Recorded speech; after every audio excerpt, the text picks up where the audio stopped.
news producer Sydney Bowles, and it is December, which means it's time for our monthly sit down with Town Administrator Paul Sagarino. Got lots to talk about. The end of the year does not mean nothing's going on. So, Paul, thank you so much for being here. It's always a pleasure, Sydney. So, before we get into the big stuff, I have to ask, we're right between Thanksgiving. Do you celebrate Christmas? Yes. Okay. Favorite Thanksgiving, Christmas, holiday side dish? Go. I'm a traditionalist, so mashed potatoes would be it for me. Me too. This has been my go-to question lately. I'm like doing a survey, and pretty much everyone is like, "Yeah, mashed potatoes are the best." Tough to beat. Yeah, it's a common opinion. Follow-up question: we've discussed on this show many times your patented Sagarino pepper spice mixes. Do you put your spices on any of these holiday dishes? No, for me personally, I use it on pizza primarily. Just pizza. And, okay. And some sauces and things like that, but not on anything Thanksgiving related, that's for sure. Good to know. Okay, now that we've got that very important issue sorted, I will get into the topics of the day. One of the things that's been going on lately is we've been finalizing the police station building committee. This is 13 people. They're going to be helping advise you and the select board on the best course of action for rebuilding this pretty old structure. There are 13 people on the committee now. What happens next?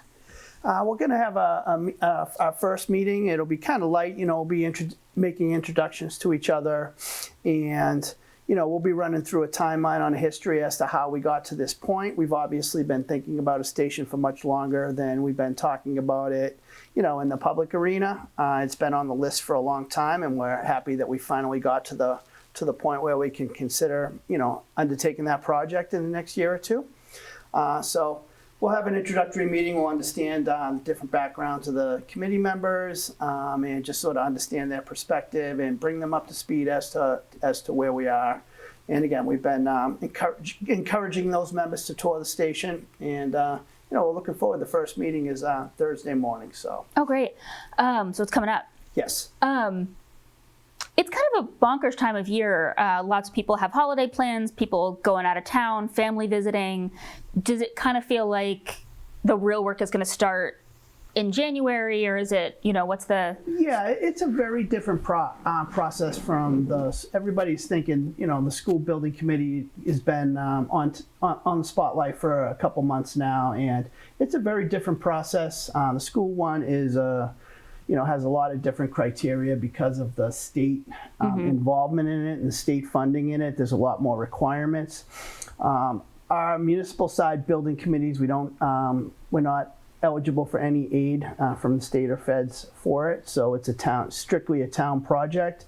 And historically, the town has had building committees that, help make all the little decisions along the way in terms of as you're designing the building, there are decisions that need to be made, pros and cons to different paths to take. And those are the types of things that we'll be looking for input from our committee members on, as well as, a lot of them, the members were selected because of the committees that they represent. And one of the goals of having a building committee is for those members to be able to keep their committees informed as well in terms of where we are on the project. So. Right, so we don't get to the final decision-making time or voting time, and then all of a sudden you find out that, X committee has some issue with something. You could have worked that out previously. So this is giving you a chance to do that along the way. Very much so, Sydney, and that's a really important part. And, we'll be talking about that on Thursday, is that we hope that these members go back to their individual committees and, whether or not they're in favor of something, at least they'll be informed about it. And that's what's important to us as we move the project forward, that everybody sort of understands where we are and what we're moving forward with. Right, okay. So you mentioned this is a different process than the school committee, the school building committees. That's the Fox Hill and the high school building committees. You are on both of those committees. You're also, are you a member, or you're just sort of advising on the police station committee? Forgive my memory. I'm not a member, but I'll be at all those meetings. Okay, you're involved, side, and yes. yeah. That's a lot. Are you okay? how big of a lift are all these committees for you? Well, you probably know the high school building committee just got started, so I haven't really had to allocate too much time for that. I do believe that the town administrator being on the school building committee is a MSBA requirement, so it's more of a state thing than anything else. But obviously, it's a large project with a financial impact, so it's great to be involved in it and hear the discussion. But I wouldn't worry about it too much. Like I said, I haven't allocated much time to the high school one. And again, going to committee meetings is a big part of the job, so it just becomes routine after a while. Okay, cool. Well, I'll be following along, and I hope that you get some nights without committee meetings. That's my wish for you. All right, transitioning to something else going on in town. The most recent select board meeting, there was a conversation about property taxes for the next year, so fiscal year 2024, which started in July 1 of 2023, going into June 30th, 2024. Correct. This is something that happens every year, nothing super major to report, but I think the results were essentially the tax rate went down a little bit, but the average residential bill is going to go up just a touch. Do you get pushback from people about this kind of thing? It's inherent in everything we do. We're always concerned about the last thing that we do during the calendar year is set the tax rate, and it's a result of all the spending that's been approved by town meeting throughout the entire calendar year. And you know, it really is. It's ingrained in everything that we do. We really like to provide the residents with the best services we can at the least cost to them on their tax bill. I think that's one thing that the town has always done a great job of. This year we have approximately $292 increase to the average single-family taxpayer's bill. And we should say the select board chose the option that had the lowest increase of all the options that the assessor's office presented them. Indeed, that's always tantamount is the tax bill that's on a resident's table that needs to be paid. That is what's most important to us. Some folks can afford it easily, and some folks it's a very difficult bill to pay. So, you know, keeping the tax rate to modest and somewhat predictable increases is really an important part of the job. Again, every taxpayer in town is different.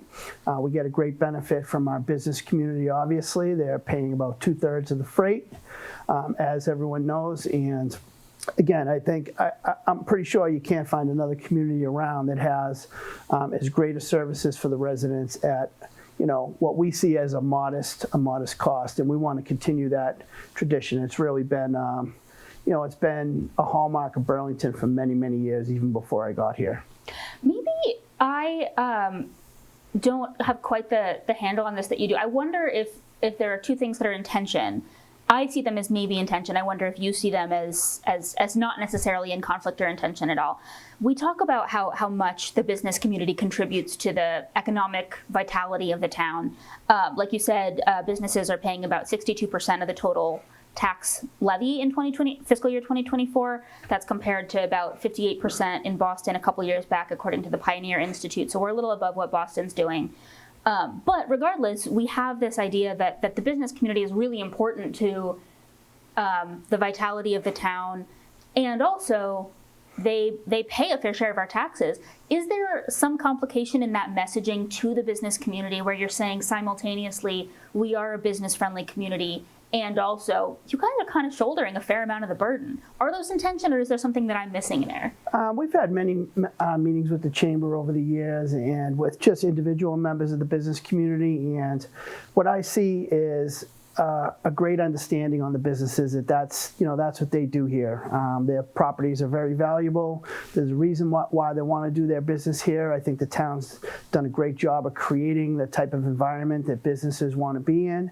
But it's also should be known that we take great care in making sure that our business taxes are also competitive, because the last thing that we want to do is outprice ourselves from the region. And I think that if you did an analysis of tax rates, business tax rates on the 128 belt, I think that you'll find that what Burlington is charging our businesses is very, very competitive.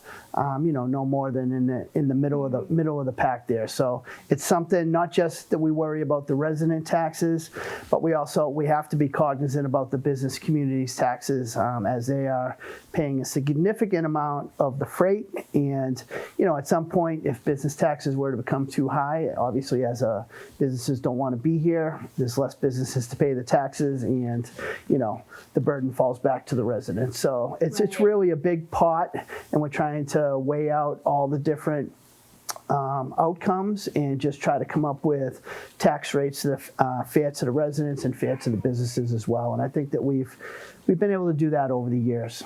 Yeah, I think it's interesting too that we just have a lot of businesses, a big number of them, and so the fact that we have that number also contributes to that 62%, I'm imagining. Yep, I mean, this is significant. We're just in a great location here, Route 3, 128, very valuable property, et cetera. So. Well, Paul, we're coming up on the end of our conversation, and we're also coming up on the end of 2023. So my last question to you today, looking back on everything that's happened since January here in Burlington, what do you view as the biggest developments, your biggest accomplishments, biggest changes in Burlington in the last 11, 12 months? Well, you put me on the spot, Sydney. I hadn't really thought much about that till this point, but I promise I'll be in a better position to discuss that when we do the year-end review with Mr. Gallagher in a week or two. Yeah, so. Phil Gallagher is going to be sitting down with you for a big, long conversation about the ups and the downs, everything that's gone on this year. I know I'll be watching, so I'll let you get into that there. Paul Sagarino, Town Administrator, thank you very, very much, as always, for taking some time. I appreciate it. Thank you for having me, Sydney. Appreciate it. All right, this has been the monthly Town Administrator Update with me, Sydney Bowles, here on VCAT. Thanks for watching.